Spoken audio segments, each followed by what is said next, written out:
you seem to like coming back and playing here again? Obviously, you've got decisions to make, but how much would you like it to play here again next year?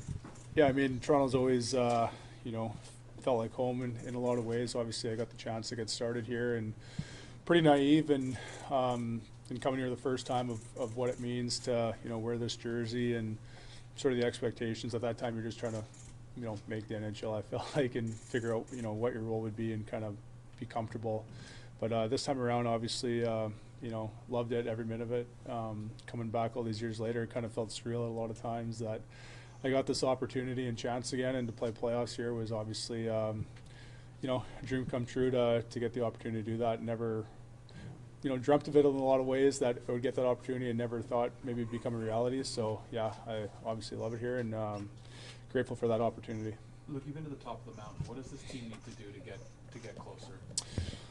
You know what? It's such a fine line. That's what I've realized is, breaks here and there, and obviously you create your own breaks and luck at times, but there's a really good foundation and a really good culture here. I've been obviously a part of a lot of organizations and, played in some places where you thought, yeah, there's no hope that you're going to get the chance to win with this group or the way things are ran. And I think here, and this is truthfully speaking, the culture's here is as good as anywhere I've played.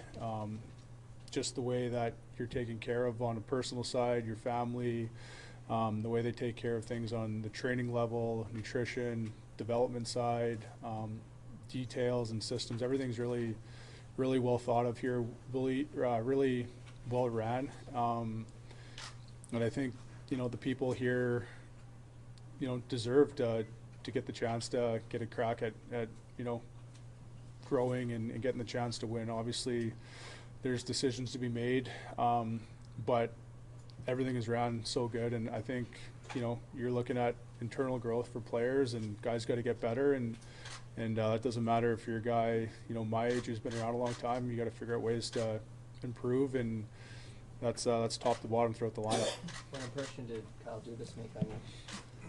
Yeah, he's honestly awesome. Just from the day I got traded there, obviously I think my situation was kind of out there is with my wife being due in a couple weeks and family situation, and not the most ideal time to be traded when you're experiencing sort of hectic time at home on the family front. And the way he took care of things on a personal side, with family, I couldn't have gone to a better spot, and that falls on his shoulders. So very appreciative of that. And on top of that too, I mean, like I said, obviously there's decisions to be made.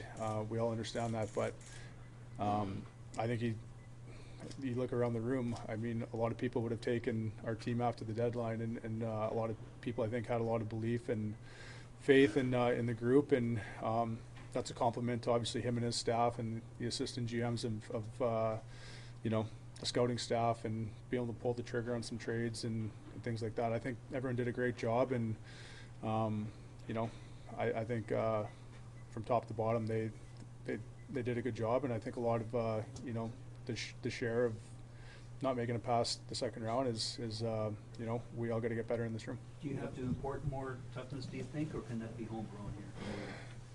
Import more toughness. Import more toughness. I mean, toughness is that's I think a broad term. I mean, toughness could be fighting. Toughness could be physical and running into guys, or sometimes mental toughness is one thing too, right? So that comes from their growth. Obviously, you got to go to hard areas. You got to win battles in front of the net and get to the front of their net. And same thing I've talked about all playoff, but sometimes, mentally in some circumstances and parts of games, whether it's just finding that extra gear, that extra level. And I think on a personal level, I think being able to grow like that because of experiences. So hopefully, guys use these experience and it translates into more positive and better things ahead. Luke, do you think you proved something a little bit in the playoffs with the minutes you played and just how well you handled those?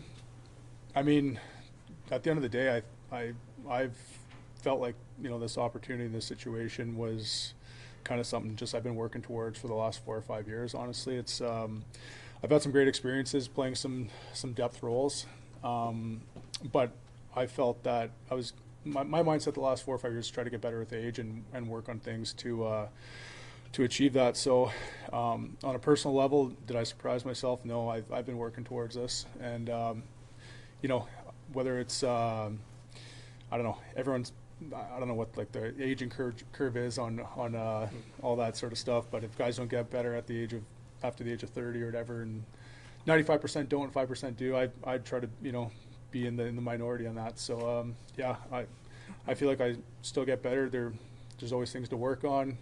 Reflection, you know, there's some things I think you know, did well, and there's some things I can improve on, and I think that should be the mindset of every guy in this room. Considering your options for next season, what is your top priority? I mean, honestly, it's just like I said, I've loved playing in Toronto all along.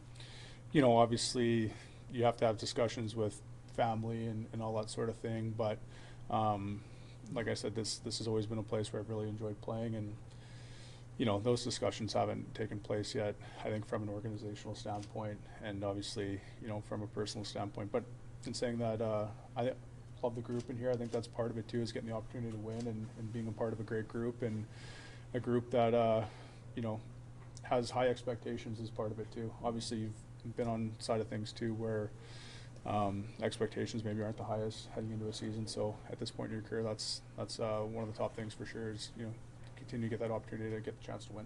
Generally speaking, what's July 1st like for an unrestricted free agent who might not know where he's going? You probably have a better idea, but you've been through it a few times. What's that day like?